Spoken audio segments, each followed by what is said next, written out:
and welcome to the latest episode of the Online Warriors podcast. We are vaulting into the month of May. As the great poet and philosopher said, it's going to be May. That's our culture forever now, right? So I'm Illeagle 86. I'm here with OW Nerdbomber. Well, we just call her Nerdbomber. I just gave her Twitter handle. Techtic, tell me, is that going to be for, like, are we going to be in our 70s and, like, that meme's still going to be happening, do you think? Or is it going to phase out? See, that one I can see fading out. The one that I think will live in infamy is the day that this releases is May the 4th. So May the 4th be with you, folks. And also with that's you. Timeless. I should have picked up on that. I've got Timberlake on the brain. We're recording this May, what's this today? It's May fine. 2nd. You're not the number one Star Wars fan on the show, so it's okay. Shots fired. Yeah, I'll own that. What? No, I don't you know should if never own that. You're a way bigger fan than I am. I don't know if I'm the number one fan of anything On compared the to you, show? quite frankly. You read the books. On- He's never read the books. I've read Star Wars books. I know, that's what I'm saying. You've read the books. Oh, You you're feeling okay. okay You're today? saying, you're saying Techtic hasn't. It's going to be a long day, guys. I guess my brain isn't functioning the way it's supposed to. I have read Star Wars books. Quite a few of them, actually. They're pretty good. There's a lot of good Star Wars books out there. I guess I may be the biggest Star Wars fan on the show. Time will tell, although we are not talking about Star Wars today.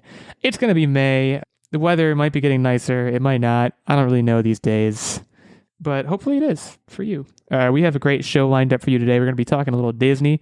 We're going to be talking a little Marvel. We're going to be talking a little video games. And actually, one is a Disney/video games topic. But one of the big things going on here is Doctor Strange in the Multiverse of Madness is dropping later this week. And we got some We've got some footage. runny leaks. footage. Okay, that's what we're talking about here. The faucet is just drip, drip. Runny, just Sure, I was dripping going with footage. the diarrhea end, but yeah, we'll reel it in a little bit. We're going to be talking less about diarrhea, hopefully, and more about what happened in that clip. It's like I think it's like a 10-second clip, 10 to 20-second clip. I don't know who got it. That's like, you always wonder with these things. It's like, especially, and it's like, it's Marvel. So like, whoever got this is sharing Disney it does not mess around. at great risk, you know? Why don't we just talk about that? Why don't we start with that? This is a clip, if it had sound, I didn't watch it with sound. This is a clip that was shared on Twitter. It's been talked about a lot. I know for a fact it was trending yesterday, and this has been rumored for a while. So the big scoop here. Mr. Fantastic being played by Mr. John Krasinski. We're going to get Techtic's take on that in a minute, considering that he's a comic man, I will say. What I want to know first, and Techtic, you can tell me this too, who are these other people? It looked like Black Bolt. We saw Captain America. We saw Winter Soldier. There was one other one. I believe it was Wanda Maximoff. Well, so yeah, so Scarlet Witch is in there. Is that Peggy Carter? I'm guessing this is a different multiverse. I'm guessing we're seeing characters from a different multiverse. To me, that looks like Peggy Carter in the background, and it seems like everyone's just talking about John Krasinski, Mr. Fantastic, and instead in the background there's Peggy Carter, and no one's talking about it. I don't think it's a different multiverse. I think they're leveraging some of the best minds, scientific and magical, to sort of rein it all in. And Reed Richards is a phenomenal mind. He's a genius. So I don't think it's a multiversal person. I think he's very much in the universe that we've been into. It's just the cast of characters pulled from via the random shows as well as what we've seen thus far. You know what would have been, and I know this is a little bit of an offshoot, but what would have been great is if they cast Chris Evans in like his Fantastic Four role and had him show up and everyone would just be so confused. That would be a great multiverse utilization. That would be very Spider-Man No Way Home of them, I feel like, to be like, hey, look what we can do with like the meta-ness of all these movies. I'd be into that. Question 2, where are they? Is there any way to discern? I mean, so to give you some clarity on this, listeners, and if you want it, you can go look. I'm sure this clip is all over Twitter. It is very small. It is very blurry. It is very, very bootleg. So there's not a whole lot to take away from it. To me, what it looks vaguely like, and I'm extrapolating a lot here, you'll have to forgive me. It looks vaguely like the TVA from Loki. Did you guys watch Loki? We did watch Loki, I can yeah. never remember if you did or not. It looks vaguely TVA-ish. I don't know how true that even is necessarily. Could also be some Moon Knight connections. I'm still watching that show, but it looks a little Moon Knighty. But okay, so John Krasinski, Captain Fantastic. I keep calling him Captain Fantastic. That was a movie too. By the way, That's the other different- person I think is America Ferrara in her uniform. Okay, and we already know about that one. At least that's been shown in the trailers for this, I believe. Okay, so John Krasinski, Mr. Fantastic. A natural question leading from this. Let's fill out the rest of the Fantastic Four. Are they getting Emily Blunt to be Sue Storm? I feel like they have to at this point. Like, if he's in it, like part of the rumor mill and the fan speculation was that they would both be really great in those two roles together. You can't not cast her in it, right? I wouldn't think so. I think, I mean, not knowing as much as Techtic does, as we'll get to in a minute, like she seems like a fine fit. My only perspective on this, my only touch point is the previous Fantastic Four movies, all of which were not that good. So like, there's really nowhere to go but up, and Emily Blunt is a great actress, and she has great chemistry with John Krasinski, obviously. They are married. In the trivial question, maybe, in the comics, does Mr. Fantastic have that good of a beard? Because that was the other thing that stuck out to me. John Krasinski's got that's a top 10 Hollywood beard, if you ask me. It's like him, Jake Gyllenhaal, who he already did the Marvel thing. He can't come back. I don't know who else has good beards in Hollywood, but you get my point. I picture Reed Richards as a clean-shaven man. I don't know if that's accurate. No, it depends on the art style. There's instances where he's got a beard. There's instances where there's nothing really that defines that he needs to be clean-shaven. But I think John Krasinski is a great choice. What I am curious about, we have seen Miss Marvel, and they strayed away from the stretchy limbs, probably because the way it looks. I'm curious how they're going to do his stretchy limbs, because that's it. That's his main ability. That's his thing. Well, it's like isn't it kind of like Iron Man, where like it's that and also how smart he is, and like that and the Hulk, and like they're all scientists who are very good at things. They're going to leverage his power, and if they were afraid to do it with Miss Marvel, well, what are they going to do with him? It's the whole like super genius thing. I don't know about John Krasinski pulling that off. I have to say, like, I don't get, like, I love John Krasinski. He's been. Have you seen him in his like action roles though? I saw him in Jack Ryan, and I watched like 3 episodes of Jack Ryan, and I was like, I'm out. I can't. It's not that good.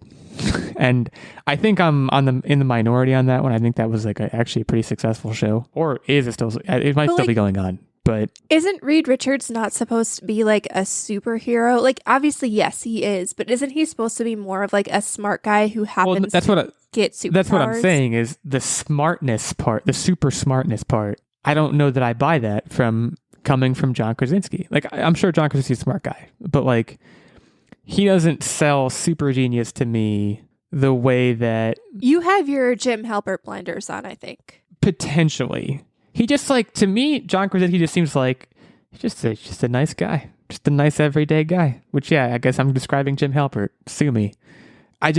So who else would you have wanted in that role? Who would have sold it better? Also, a great question. Jim Halpert plays a witty person, and the direction of the MCU is witty, funny, but also very smart. It's no different than Tony Stark. I think he's the perfect cast member. I also want to kind of throw in a prediction for Invisible Woman. I think Emilia Clarke would be my suggestion. I like the more petite body style for Invisible Woman because she's this incredibly overpowered person. So it has this good back and forth banter between the bad guys and her, where she's at first underestimated. Then they're like, holy cow, she's the most powerful one. I mean, Emily Blunt is pretty petite though.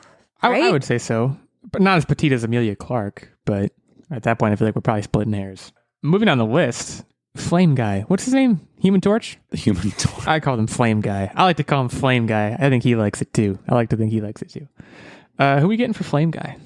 I mean, Chris Evans is so Flame Guy to me. It's hard to top. It has to be somebody who is kind of like Chris Evans was back then. It has to be someone younger, because he's the younger brother of Sue Storm. Johnny Storm is. Someone younger who is kind of like Hot Stuff, who's cocky. Hot Stuff. I could see. I get it. Like, I'm trying to think who would be a good match, assuming that we have Emily Blunt as Sue Storm, who would be a good match with her. But I think someone like, who is the kid who was in all of the Netflix rom-coms? Do you know who I'm talking about?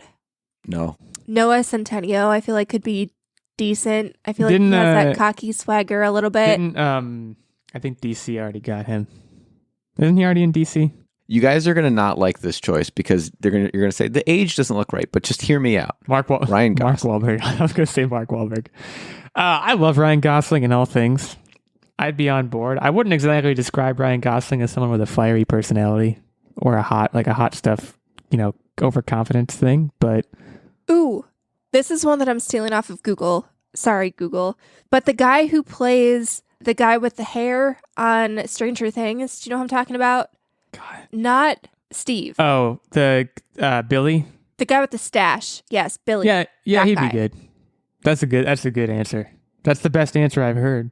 Boy, I would love it if Joe Keery got involved in Marvel. I don't know if Human Torch is the proper venue for that, but I would love for him to be involved. Let's find a role for him, Marvel. Joe Keery, of course, who plays Steve Harrington on Stranger Things. Rounding it out, what's that Thing? Isn't it just called The Thing? Yeah. The Rock guy. You're terrible at I haven't seen the Fantastic Four movie. I mean, I don't even know if I've seen one of them all the way through, and they're really not very good. So I don't feel that bad about not knowing their names. I mean, the guy who played Drax is already taken. He would have been perfect. No, so you go the opposite way with it. You have it somebody who in real life is like kind of scrawny to make the juxtaposition great. So assuming you're casting the guy who plays Billy as the Michael Human Torch, Joe Keery. No, Joe Keery could be a good No way. Thing. I mean, he has a decent comedic role-ish in Free Guy. Like, he has the range to do it. The Thing? First of all, is it The Thing or just Thing? No, I think he's too mature and like hardened to be Joe Keery. Yeah, that's what I was gonna say. And there's no pun intended on the hardened comment. Michael Chiklis played him in the old movies, and he was perfect. I thought he was perfect. Not really knowing much about the character. That's what I was gonna say. I'm honestly down for a recast on that. Just bring him back, same guy. Just he did a good job the first time. I think he nailed it. That was of all of the original Fantastic Four. That was the only good one, in my opinion. Who's the guy who plays... I can't even remember names. Really leaning to Stranger Things. Who's sheriff guy? Help me here. Hopper would be good. David Harbour. He would be... David Harbour would be... He's already in the MCU, he was taken. Though. Yeah, he was taken. You're right. Dang it. Oh, never mind. MCU freaking got everybody. They didn't get me yet, so shout out to Yeah, MCU. we vote Techtic for The Thing. Oh, here, wait. No, I got it. It's clobbering time. I literally was about to say somebody else who I was really excited about, and then I remembered they were also in the MCU. Remember Jude Law was in Marvel, Captain Marvel? Jude Law would have been great. Oh, I forgot about that. I love Jude Law. Shout out to Jude Law. So that was my It's Clobbering Time, so just kind of send that in, folks. So anyway, get stoked for the Fantastic Four. Sorry, I have one final suggestion. Arnold. Like football? No, Arnold he's way Schwarzenegger. too old. No. I disagree with everyone. This whole thing should just be edited out. No, we're leaving it in. Executive decision. I don't know what made me the executive, but I think it's fun to speculate about the cast. Something bad happened to Wanda here. Let's not gloss over that.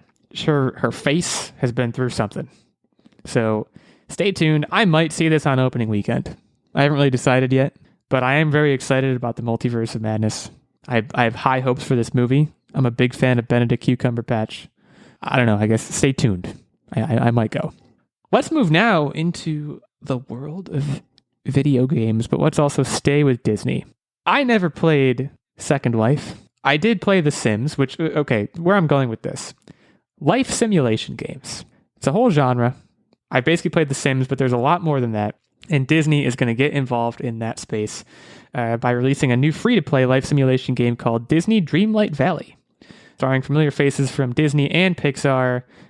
See, the Polygon article about this game it's very two-sided in the sense of like Disney and Pixar characters. You can garden with them. You can cook with Remy from Ratatouille. You can garden with the robots from WALL-E. Oh, it's fun. And then they're like, a strange event called the Forgetting causes the valley's inhabitants to lose their memories and also left night thorns behind in its wake. So like I'm immediately confused by this. You're going to have a good time. It's going to be very happy, but also there's this darkness. Well, this game reminds me so much of a combination of Sims, yes, but more importantly, DC Universe Online. It's this free-to-play, you have all these cast and crew of characters, and it's just going to be, I think it's going to be this continuously evolving story that they update. Hey, this happened. Can you do this? Hey, this happened. Can you do that? And I think that's how they're going to keep people staying, so that just once you build your town, it doesn't get old. Right. So me personally, first of all, this has, like, in terms of the everyday sort of activities that you just listed, like the fishing, cooking, building your house, whatever, that all kind of seems very Animal Crossing-esque to me. The story part, and this is going to maybe age me, but do you guys remember Toontown? It was another Disney online game. It was back in like the maybe late 90s, early 2000s. I remember the commercials. Toontown slapped. I remember the commercials for Toontown. I never got involved in Toontown, but the commercials are going to be with me forever. It was pretty, I don't want to call it similar to this, but essentially like you could choose to just kind of walk around this town and like build relationships with Mickey Mouse and whatever characters would pop up. Or you could like, you couldn't chat with people because it was like a kid's thing, but like there were pre-selected messages you could send people, you know, and it could be like, hey, have a great day sort of stuff. And then there was also, though, this like subplot that there were these like nasty, I don't remember exactly what they were, but they were like almost like robot bad tune things that you had to fight. Yeah, they're like the mobs. Yeah, and you had to keep Toontown safe. But whether or not you chose to participate in that was completely up to you. And to me, this kind of seems like that. Or even, this is obviously more complex than Neopets ever was, but Neopets also had that element of, you know, you can do fun stuff and just like build your shop, build your little house thing, and raise your pets, play some games. But then there was always like an overarching seasonal theme. Sort of like what Techtic said, where, you know, there's a mission you can choose to partake in. I thought this actually looked really cool, though. And this seems like something that I could probably get into, especially, you know, I really loved Animal Crossing, my time with that. My problem with Animal Crossing was that, you know, you finished paying off your house in its entirety. And like, yeah, they added stuff. But like, once I quote unquote finish something, like, I don't care what new updates come. Like, I'm not going to fish because I already paid off my house. Like, what do I need to do that for?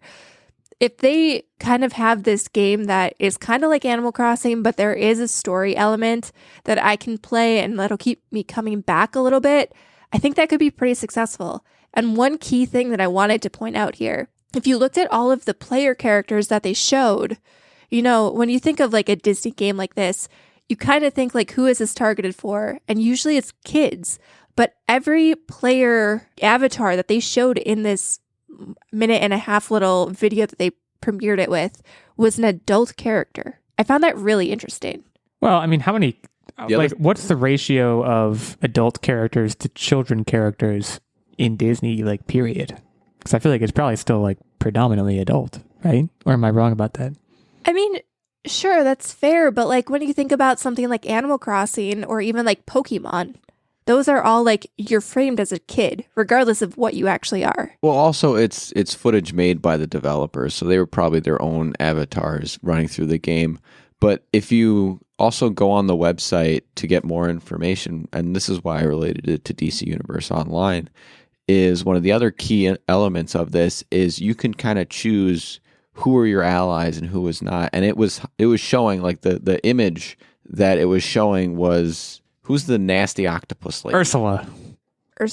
Yeah, it was showing you and Ursula, and it was like, pick who's your friend and who's your foe. So that means it's alluding to, like, you can be like, yo, bad guys, we family, you know, hashtag Vin Diesel and such, and be like, let's wreak some havoc. Let's add more thorns because screw those nice guys over there. And that's what I really hope. I really hope it's not just sunshine and rainbows, and I really hope it's, hey, if you roll with the villains, then go for it. I really hope it's that everyone can make their own town their own. Sidebar, totally unrelated, but you just brought him up. Did you guys hear what happened with Vin Diesel today? That he is the reason why the director left. Can you imagine Fast X? Being on Fast X, like being the director of Fast X and being like, this guy is just the worst. like what must he have been doing? I wonder that when I read so the headline, Justin Lim left Fast X And people were like, well, that's weird. And it came out today. It's because Vin Diesel is difficult to work with. Well, I heard he was showing up late, delaying like shooting, being very out of shape, unprepared, didn't know his lines, that kind of stuff. Yikes. I mean, come on, Vin. This is like You don't need to know your lines if you're family. it's like the one thing you got to do, and you have like 3 lines probably. I just wanted to bring that up because I read that and I was like, wow, that's a bad look for my guy Vin. Well, he's not my guy. I don't really care either way for Vin Diesel. Getting back to Dreamlight Valley, I'm not going to be involved in this. I just like The Sims. Yeah, this isn't your style game. This is not my style game. I mean, you were touching on it before, Nerdbomber, of like, I need a story to keep me engaged, and even like the story they mention, like it's like Animal Crossing. You mentioned it's another perfect example of a game that I will never ever appreciate or play because I'm like, what is the point? And like, this is taking steps in the right direction to not be that, but the steps aren't far enough. Like the Sims is very interesting to me because like I was really, really into The Sims when I was younger. Even then I was like very into story-driven games. The Sims Motherload. You just wanted to get them to do woohoo, and then you I did walked not out. care That's what I about always the did. woohoo. I didn't Exclusively. very- I did. You were probably the one person in the universe who did not care It's about a very the long woohoo. time I didn't Motherload, cheat code, Segsy I time. didn't even know about the That's it. woohoo. I mean, I just remember like The Sims, man. And by the way, The Sims is still going on, and I'm pretty sure it's still fantastic. I haven't played it in years, but like there's a whole economy surrounding The Sims now. They come out with like crazy numbers of expansion packs a year. It's like a whole thing.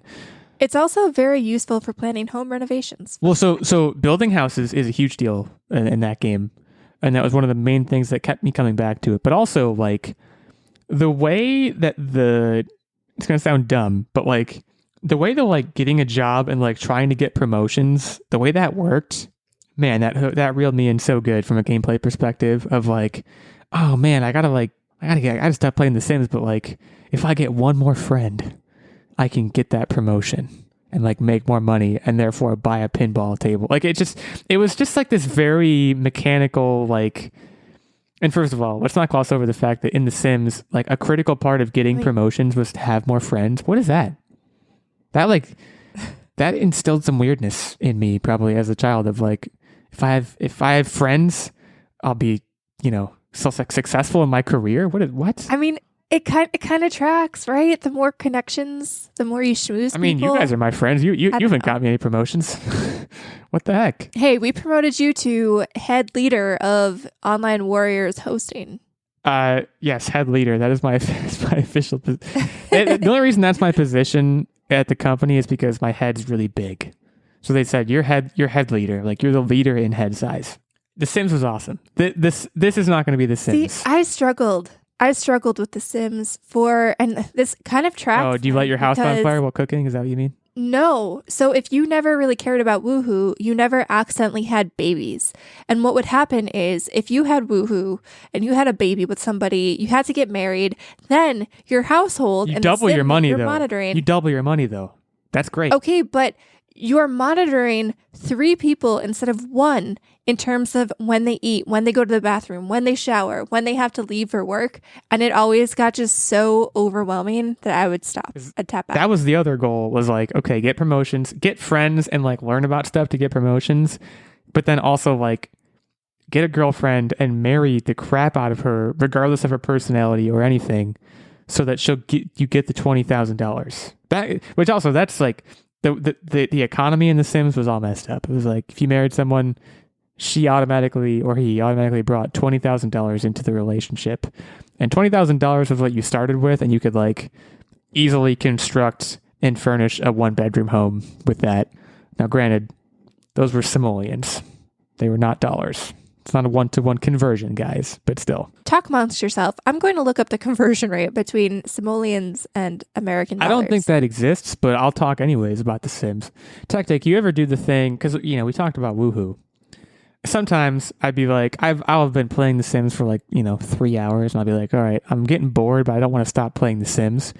So I would like, So you kill everyone. well, not quite, but like I would make a person and like, go to the part where they're like, okay, now build your house, and I would build like a 3x3 little room with like and like a door, and like I would have to get them to walk inside, and they'd walk inside, take the door out, and then like I'd put like a telephone and like a fake plant in the room and just like ultra speed and just like see what they did for like however long it took for them to die. Am I the only person that did that? Not to that extent. I just threw them in the pool and got rid of the ladder. Took the ladder out. Yeah, that's also a classic. The Sims. Yours seems a little. Oh, it's sadistic. The Sims did a lot for me as a child. I learned a lot about relationships and how to get promotions by getting more friends, and also how to creatively kill people. I'm going to walk you through this conversion. So, according to Reddit, the simoleons to US dollars conversion in 2016 was 1 simoleon equal to 153 US dollars. Yeah. Now we're going to convert that from 2016 dollars to now. Convert away. So a faint. simoleon is $183.28 today. So there you go. $20,000 would be like two. Yeah. So the conversion kind of makes sense, I guess. You make yourself a pretty good house with 200,000 G's. No, $200,000. 200,000 G's is like $20 billion or something. You can't make your own house with that much money. You'd probably double that in this economy. I mean, like a one bedroom house. That's $3 million for what it's worth. Oh yeah, you can make a good amount of house. 3 million. What? 1 simoleon's 100. How many? 183. So 20,000 of those is $3 million. Yeah, you can make a solid house. 20,000 of those is $3 million. Yeah, you could probably make a pretty good house. Feel free to check our math on that at Online Warriors 1, at OW Illeagle 86, at OW Techtic, and at OW Nerdbomber. Yeah, so Disney Dreamlight Valley, it's going to drop this summer in early access on Mac, Nintendo Switch, PlayStation 5, PlayStation 4, Windows PC, Xbox One, and Xbox Series X. And the full launch is currently planned for next year. So be on the lookout for that. You have the peaceful meadow, or you can head to the Frosted Heights. There's a lot of things you can do in this game. It might not be as good as The Sims, but I don't know. Might be a hit. We're gonna take a break now, but before we do that, I would be remiss if I did not shout out our fantastic Patreon producer, Mr. Stephen Keller. Stephen's been supporting the show now for quite a while. He has another guest spot coming up on the show. It's one of the many benefits he receives as a knight at our square table. He also gets access, of course, to the monthly secret segment and vlog, and input into the weekly game segment, as well as this producer shout out. There's also a Squire level, which is lower than the knight level at which Steven sits. It gets you access to the monthly secret segment and vlog. And there's also a page level, which gets you access to the monthly secret segment. These are all Patreon levels of support that can be found at patreon.com/onlinewarriorspodcast. Go check out the details there. Consider giving back to the show if you like what you're hearing. And go say hi to Steven. Steven, undefeated in quizzes on the year. He may be continuing that streak. We'll see him soon and find out. Thanks again to Steven, and thank you all for continuing to listen. We'll be right back after a short break to shout out a sponsor.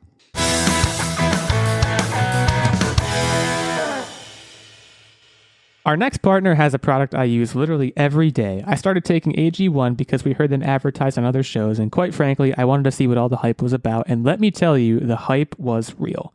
So, what is this stuff? With one delicious scoop of AG1, you're absorbing 75 high-quality vitamins, minerals, whole food source superfoods, probiotics, and adaptogens to help you start your day right. This special blend of ingredients supports your gut health, your nervous system, your immune system, your energy, recovery, focus, and aging, all the things. It's quick and easy for me to toss back in the morning as I'm getting ready for work. One scoop into a glass of water helps me wake up even on tired mornings, and I know my gut and immune system will be prepped for the day. And I know what you're thinking, green drink, blech. But Athletic Greens green drink actually tastes really good. The best part is that I get all my supplements in for way cheaper than taking individual supplements themselves. It costs less than $3 a day, so you're investing in your health for cheaper than a cup of coffee. It's also a trusted product. Athletic Greens has over 7,000 five-star reviews and comes recommended by professional athletes and leading health experts alike. And for every purchase, you're helping to feed kids. Athletic Greens donates to organizations helping to get nutritious food to kids in need, including No Kid Hungry here in the U.S. Right now, it's time to reclaim your health and arm your immune system with convenient daily nutrition. It's just one scoop in a cup of water every day. That's it. No need for a million different pills and supplements to look out for your health. To make it easy, Athletic Greens is going to give you a free 1-year supply of immune-supporting vitamin D and 5 free travel packs with your first purchase. All you have to do is visit athleticgreens.com/emerging. Again, that is athleticgreens.com/emerging. athleticgreens.com/emerging to take ownership over your health and pick up the ultimate daily nutritional insurance. Thanks to Athletic Greens for helping to sponsor the show, and now we'll get back to the episode. Venture deep into the backwaters of space. Mid-space station, a lawless metropolis run by gangsters, where anyone could earn a fair day's pay if they're willing. Ah, you're here for the job? Meet Cleo, a bipedal bear creature armed to the teeth. If I was an inch taller, I'd be round. And Dr. Z, a psychic jellyfish. Now in surgery, we want to go for the heart and the brains. Join these friends on a haphazard adventure, trying to make their way in cold, uncaring space. A podcast filled with adventure, action, romance, and friendship to conquer the ages. So if you want to hear more from the Backwater Bastards, search Backwater Bastards wherever you get your podcasts or visit us at backwaterbastards.com. Backwater Bastards, a comedy sci-fi tabletop podcast.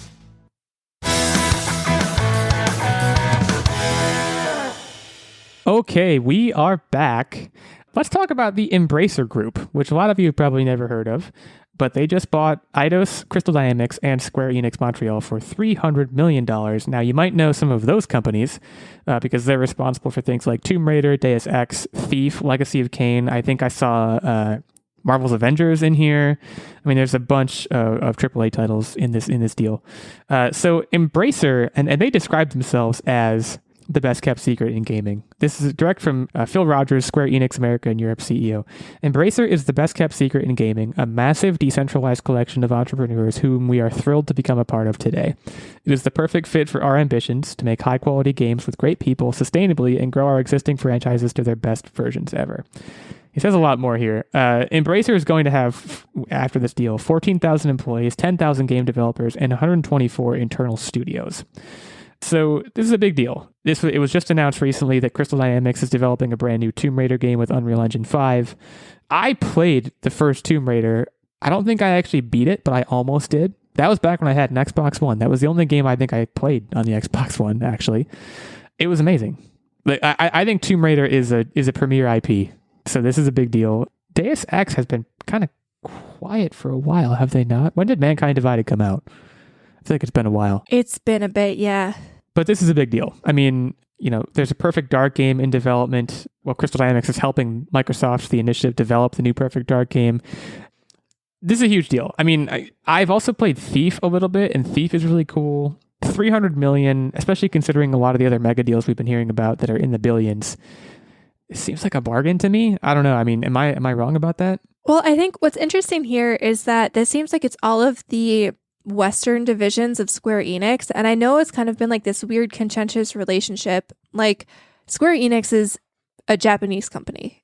You're thinking Final Fantasy, all that kind of stuff. You're thinking like Japanese RPG game.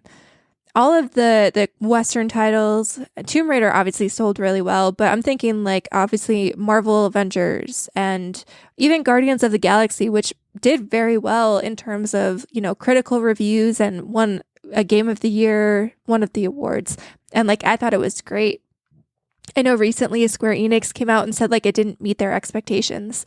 And it just seems like a lot of their Western branch of developing studios, I don't know if they had higher expectations for them or if it was because, this is something Techtic brought up earlier, I'm not going to take credit for the thought, but maybe it was because, those games didn't play well in their home market that they were used to. Like maybe stuff like that just wasn't selling in Japan for whatever reason, and that's kind of what Square Enix hones in on.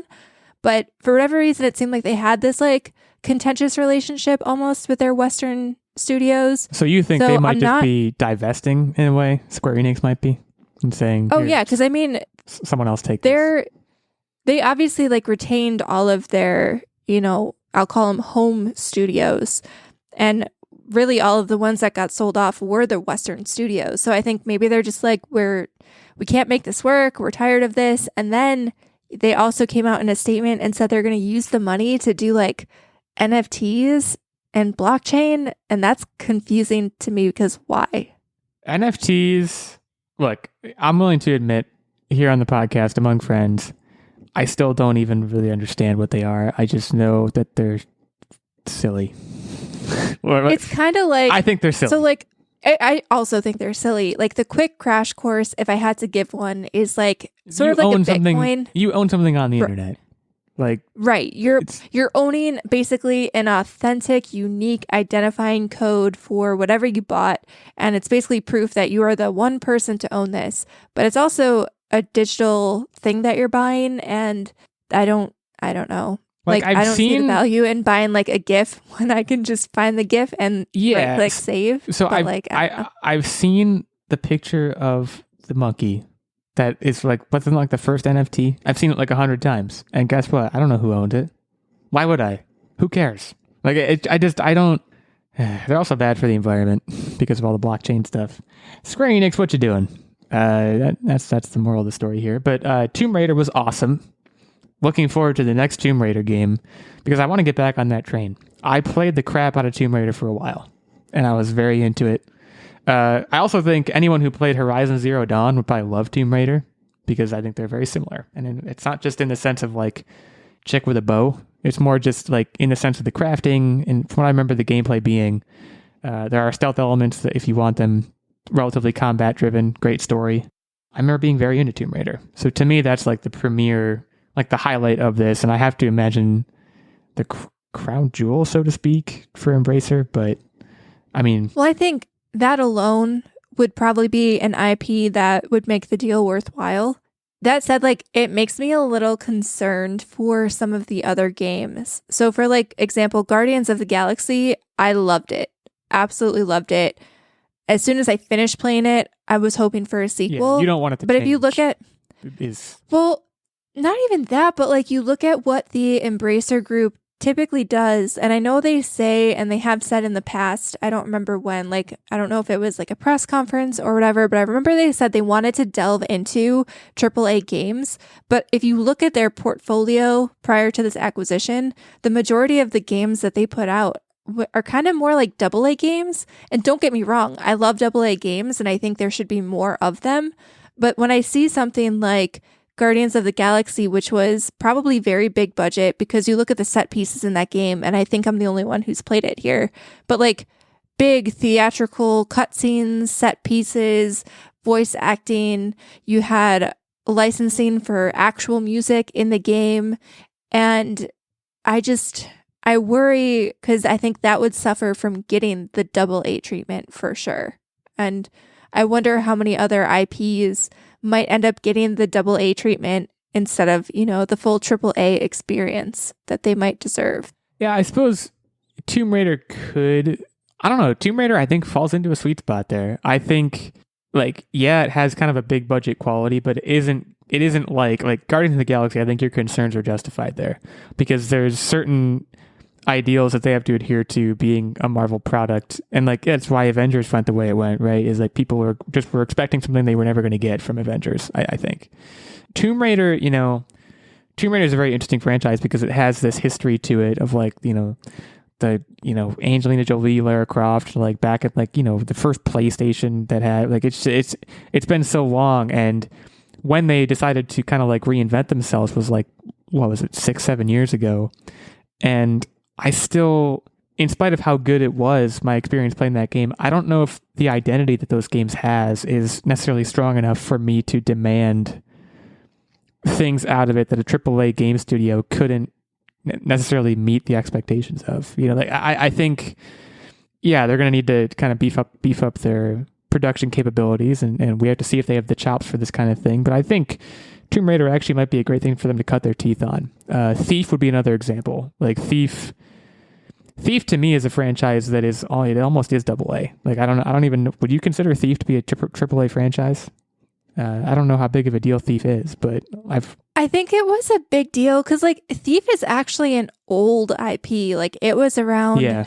I don't know if it was the 80s. It wouldn't be the 80s, but I think it was around in like the 90s or maybe the early 2000s, and then it got resurrected with that last iteration, which is probably what you played back in, I don't know, it was 2016. Something like that. And I think like it was a AAA IP at one point, but I think it might skew because I don't know if the last iteration of Thief was super well received by people. Yeah, I'm not. But that's So- again, I think it's in a great position for Embracer to come in and make something of it, because I don't think they're trying to fill shoes that are necessarily too big, which is good. Now, Question for you. Do Yeah. you think that, so like, I feel like for the last, I don't know, maybe decade or more, when did the last Angelina Jolie Tomb Raider movie come out? But I feel like, not that Tomb we need a new movie IP. 2000 it's that got to we're be. going. Yeah, like Well, there was Tomb Raider. There was a new Tomb Raider. You guys don't even There remember. was? Yeah, Alicia Vikander. It came out When was that? like 2017, I would guess. No way. Let me check. Really?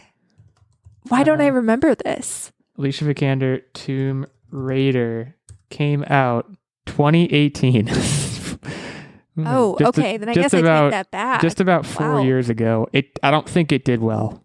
It did okay. Man, we made almost $300 million at the box office. So it made its money back, I think. But I guess, like, Tomb do you Raider think 2 they'll planned? do something new with it? Like, I don't even remember that movie coming out, which now makes me feel bad. But I feel like there hasn't been a splashy Tomb Raider experience The old outside of movies- maybe the games. Yeah, the old movies had something special. I think the last Angelina Jolie, what was it, The Cradle of Life, I think was the second one. It came out in 2003, which to me is like just the best time for movies. That was like when the Mummy movies came out. That was around the time when Will Smith started making like one really good action movie a year, and they were just consistently good for like 10 years. It just felt like the golden age of movies like this, where you could make a movie like Tomb Raider: The Cradle of Life, and you didn't take it too seriously, but you didn't really care. Like the new Tomb Raider, the Alicia Vikander one, it was taking itself very seriously, because movies nowadays have to take themselves very seriously at all times. And Do they though? I think they do. Yeah. Like I don't think you can make a movie like the old Angelina Jolie Tomb Raiders nowadays. I don't think it works. I think they had a little bit, I don't want to like B-movie kind of. They were campy. They were campy, and they knew it, and they didn't care. And if anything, it played to their benefit. And movies don't work like that anymore. So to me, and like I think in the game setting, the new set of games took themselves pretty seriously, but it worked a little bit better for whatever reason. I don't know. I guess movies, you want to sit down for 2 hours, and you don't want to take something like Tomb Raider seriously for that amount of time, because you don't have to. With a game that's gonna, you're gonna be playing for days or weeks, it makes a little more sense too. Perhaps it's something. But like Uncharted took its, like, they had fun with it, and I think it did fine. The movie, Yeah. did it do fine? And also, I haven't seen it, so I Yes. can't really confirm that. Uncharted. Are you sure it did well? Yes, it did well. I hosted the trivia. Well, let's see. Come on, Wikipedia, tell me how much money this made. I'm sure you know. It made. I just think that with Tomb Raider, they just didn't pick an actress that was well known enough to put asses in the seats. I think that's an important facet of having a successful Tomb Raider franchise. 400 million. You're not wrong. Is a lot. I mean, Alicia Vikander is like, around this time, I think she was a big deal, but she was not a big deal to people in the circles that are going to go see a Tomb Raider movie. Like, I think she has like She did more like, she does won very BAFTA. serious dramas. yeah, like she's more of a drama actor. And I think when you say, hey, this is the action star in this Tomb Raider movie, like you said her name and I couldn't put a face to it initially. I had to Google it. So Yeah. I feel like a lot of people were probably like that. Whereas if you got somebody who was Angelina Jolie caliber, I don't even know who that would have been Scarlett 4 or 5 Johansson. years ago. Scarlett Johansson. Sure. Nerdbomber. Scarlett Johansson Like would I have been think good. that would have drawn more people in. Nowadays, if you get someone like Florence Pugh, maybe. I guess I'm just thinking of Black Widows, but I still think they would both work. Yeah, I don't know. That's a good point. In any case, Embracer Group's got a hold of some great IPs. It's making no mention of Deus Ex, which that's another very interesting one.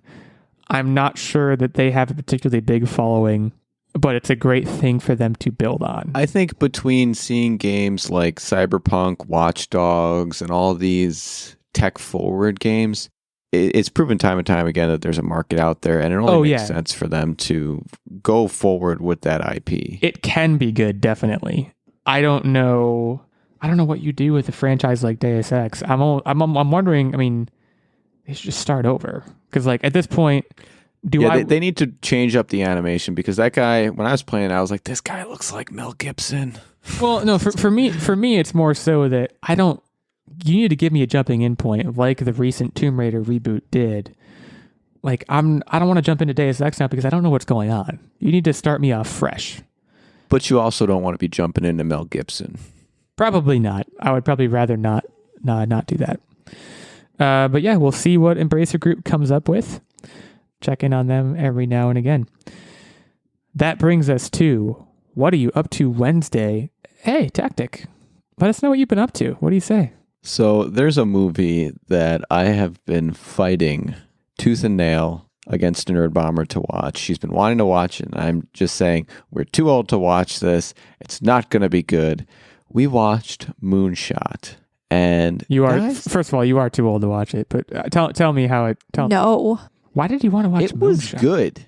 It was good. It looks like the most Zoomer crap I've ever seen. I thought it was gonna be like just like a high school romance, and it's not. That's not what it is. They're in college. They're in college. First off, the acting didn't feel like exclusive. Like if you're not that age, then you're not gonna enjoy it. It was like it had some humor to it. It was just an enjoyable watch. And since it was set in the future, because the whole premise was that, there's an Elon Musk character played by Zach Braff who has colonized Mars and has made it pretty much impossible to get to Mars. You either have to like bring something to the table in terms of like your skill set or pay like $1 million to go to Mars. And so they kind of hitch a ride onto a rocket to Mars to follow their true loves who are in Mars. And it's very futuristic, but also there's some like social commentary in there as well. And it was pretty good. And Zach Braff nails it. Like, my gosh, I love Zach Braff. Just any show pokes fun at Elon Musk's, because he's got such this quirky personality that it is begging to be made into a character. Well, he's that dude's asking to be made fun of right now. But I love Zach Braff. That's on HBO Max, right? Yeah, it's an HBO Max. I think it was an HBO Max original. Like I said, so like there's a dry well when it comes to rom-coms. There's not a lot of them lately. Like we had Marry Me. That was your J-Lo, Owen Wilson movie. But like other than that, there's not a whole lot. Did you watch the one with the bosses on Netflix? 'Cause I've been wanting to watch it for a long time, and my fiance doesn't want to watch it, so I haven't watched it yet. Which one with the bosses? It's called Set It Up. They set their bosses up. Oh yeah, we watched that a couple years ago. That it didn't come out that long ago, did it? Sure, it's been out for a couple years. Probably like 2020, maybe, which is a couple years now. But generally speaking, like you just blew my mind. Yeah, it's been out for a while. There's hasn't been a ton of rom-coms, so like I take what I can get. Sometimes you just want something light and you don't want that ounce of drama. And honestly, now we're getting a little bit older. That's what you just gotta age yourself down a little bit to have some fun. Watch a cheesy rom-com. Who cares? You ever seen a rom-com called Hitch? I love Hitch so much, guys. Just quick shout out to Hitch being one of the best movies ever. But like, did you ever just want to watch a new rom-com? Because that's kind of where I'm at. There's rom-coms that I will watch on repeat, but like it would be nice if there was even like a slow drip feed of new content, and you maybe get 1 or 2 rom-coms a year. That's it. Guys, I just need a good popcorn flick. So yeah, this movie was great.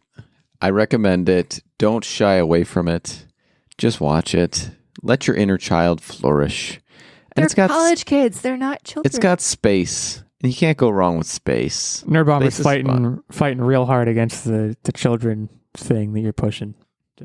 I will say though, like the special effects was actually pretty good for a streaming original, which leads me to believe that this wasn't intended originally to be a streaming movie, but that the times called for it, maybe.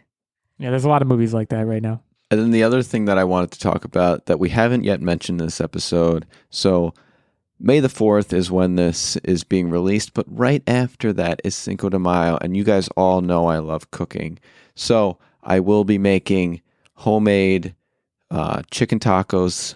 We're going to do a chicken thigh in a slow cumin, garlic, and oil marinade. I'm going to roast that on the grill, make flour tortillas, and then I'm going to pair that with a corn and bean salad with some koja cheese, roasted corn. I'm going to try to torch it if I can find a torch and not burn the house down.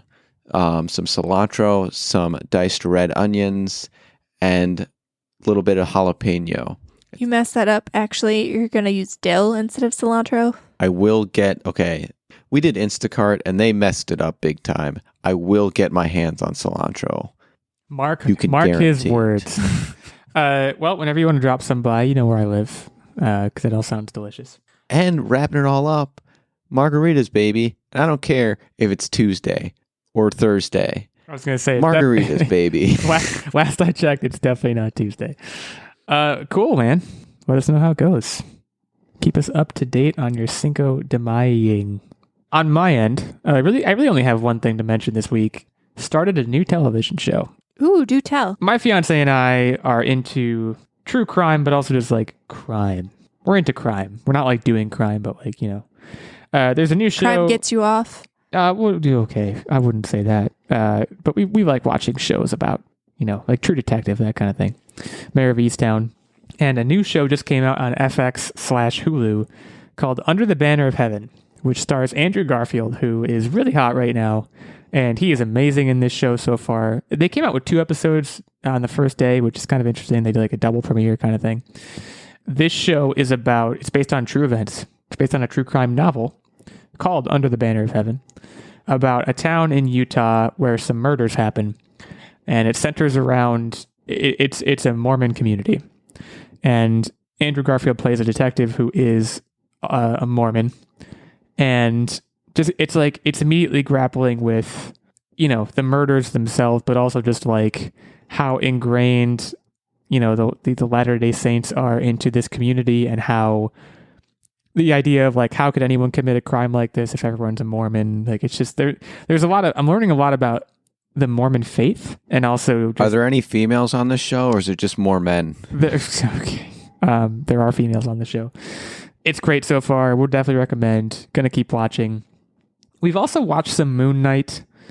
I think I might fall off that train. It's not very good. It's mostly just confusing, and when it's trying to be good, it's not doing a very good job. So I guess I'll keep you updated on that. But yeah, that's about it for me. We're wrapping up our move. I bought a new TV. That was exciting. Gonna get back to PlayStationing pretty soon, I hope and imagine.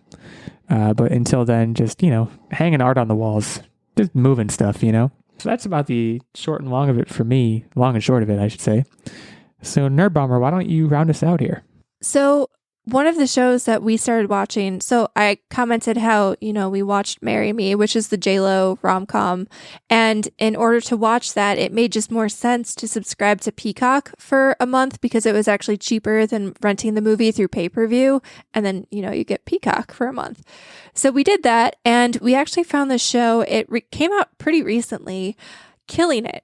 And this is a half-an-hour comedy with Craig Robinson and Claudia Doherty. I'm so bad at pronouncing names. I'm so sorry. You nailed it.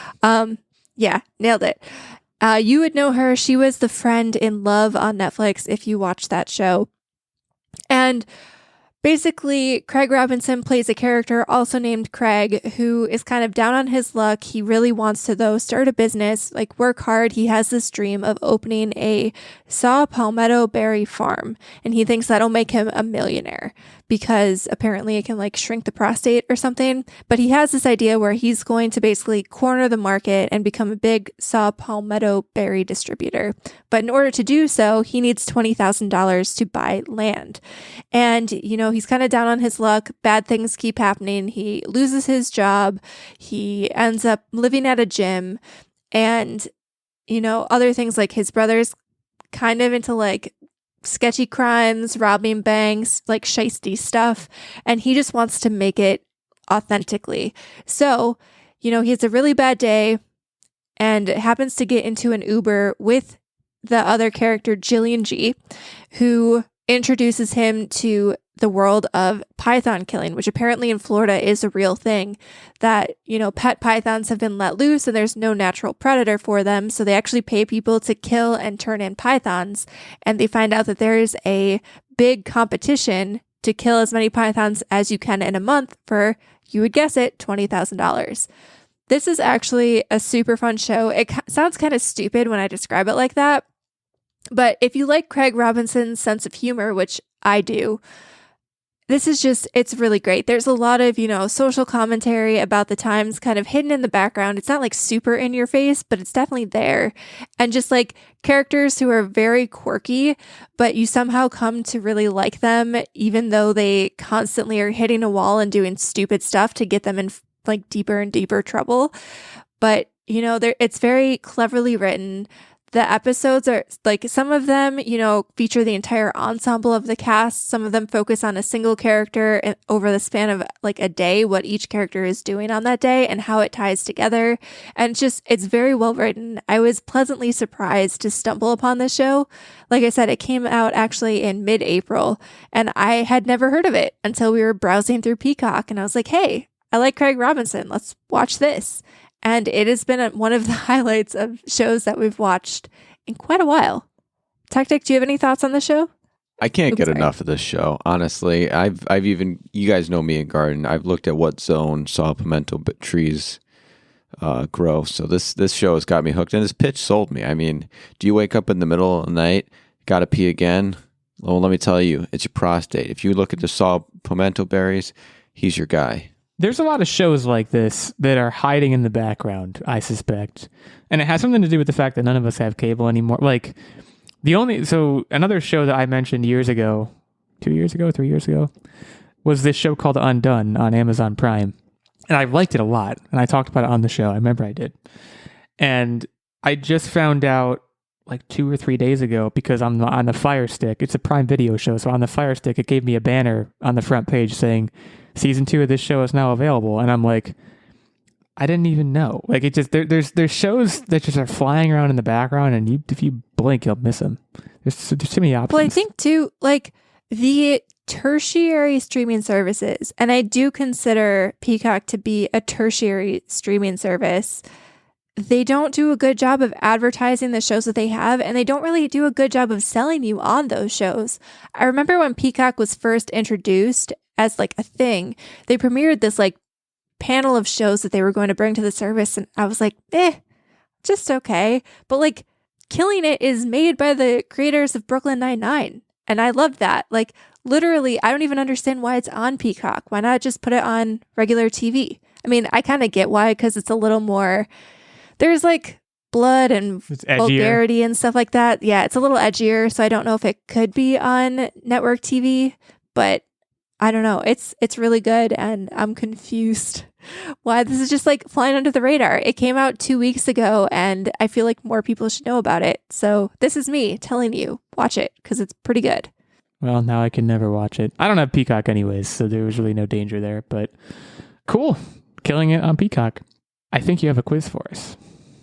I do have a quiz, and it's all about Martha Stewart. So do you want to give us the rundown of the standings currently? I do. So, Techtic currently at 5-5. Nerdbomber currently at 5-5. I am at 5-6. Stephen Keller, 1-0. Congrats to Stephen. Undefeated on the season. So I'm out for redemption. So I'm ready. I know Martha. We'll see how well. The name of the game here, as always, Price is Right style. You have to get numerically as close to the answer as possible without going over. If you go over, you bust. I have 5 questions. Let's say Techtic will start off first, just to give you a fair shake, Illeagle, since you're, down on your luck lately, and we'll alternate back and forth. So, Martha Stewart started her career in catering and then was quickly recognized and agreed to make a book. When did Martha publish her first book called Entertaining? I'm going to say 1982. Boy, that's a great guess. Let me just start by saying I think that's a fantastic guess. Definitely in the 80s sometime. I'm going to go later in the 80s. I think she hit the scene in 1987. That was very eerie. That book was released in 1982, and she wrote that with Elizabeth Howes, which because it had such great art direction and had very labor-intensive recipes and decorating projects, that was the thing that set the stage for her to, come out with subsequent publications and kind of ramped up her entire career. Just be glad you didn't use your +1. Okay, fine. You want to play it that way? We can play it that way. All right, so Techtic is currently winning. But moving forward, obviously she went from cookbooks and catering to having a full-fledged production company. Martha Stewart's entertainment company, Martha Stewart Living Omni Media, has been recognized for how many Emmy Awards? Many. That's not a numerical answer. 32. 33. Okay, you both busted on that one.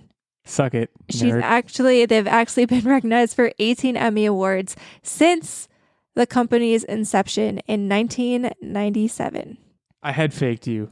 You wasted your +1. Now I got you right where I want you.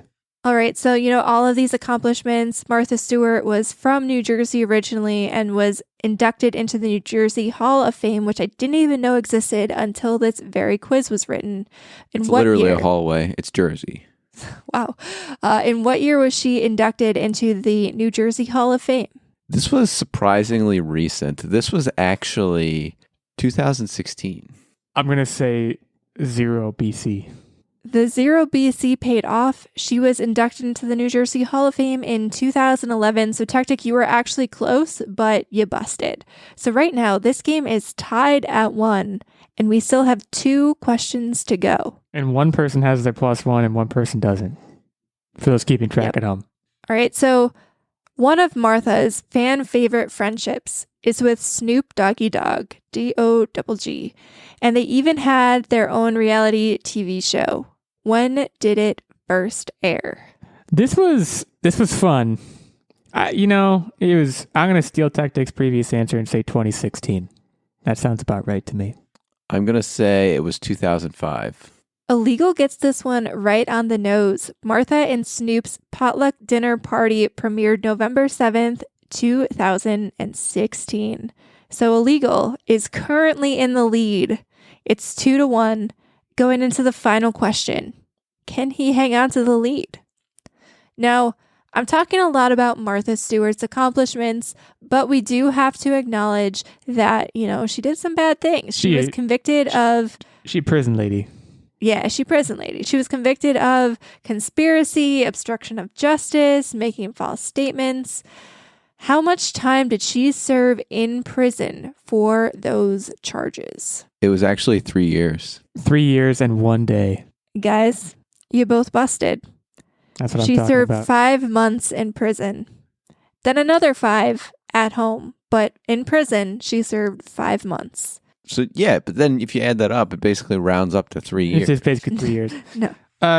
So, Illeagle takes us home. That's what I'm talking about. He won 2-1. I did it. And there were 2 busty busts, and that was a little sad. I'm not going to lie. So, that moves me to 6-6. Techtic moves to 5-6. Nerdbomber at 5-5. Now, I don't really know how we do the whole, like me and Nerdbomber are basically tied. It goes like percentage winning. Right, so we have the Right same percentage. So we're tied in first place. Well, no, sorry, Stephen Keller, first place, 1-0, and then we're in second place. Techtic slides down to last place. Techtic, best of luck next week. I will be hosting, and I'm looking forward to that. It's been a while since I've hosted. I'm looking to really roll the red carpet out. Do you know what's crazy? If I win next week, you're still not first. You're then tied with me. That's true. We're really knotted up here. It's going to be a little bit before someone gets separation. And until then, we want to thank you for listening with us. For listening to us, not listening with us. If we were just sitting here listening, it'd be a very boring podcast. I mean, we listen while other people are talking, but someone's always talking. That's usually what we do to be interesting. Thank you for listening to us. Hopefully be interesting. If you liked what you heard, you can head to Apple Podcasts, leave us a review there. Hit us up on Twitter at the handles I mentioned earlier in the episode. Hit us up on Patreon if you're interested in giving back to the show and helping us keep the mics running and pumping these silky smooth vocals into your earphones or whatever you're listening on. We will see you next week. We hope you have a great week. And to close things out, we'll have Techtic take you out with a tech tip. So as I said, Cinco de Mayo is coming up. Don't just go to like Taco Bell and say, well, I'm celebrating. Actually learn about the reason for the holiday, learn about the culture, and let's taco about it. Have a good week.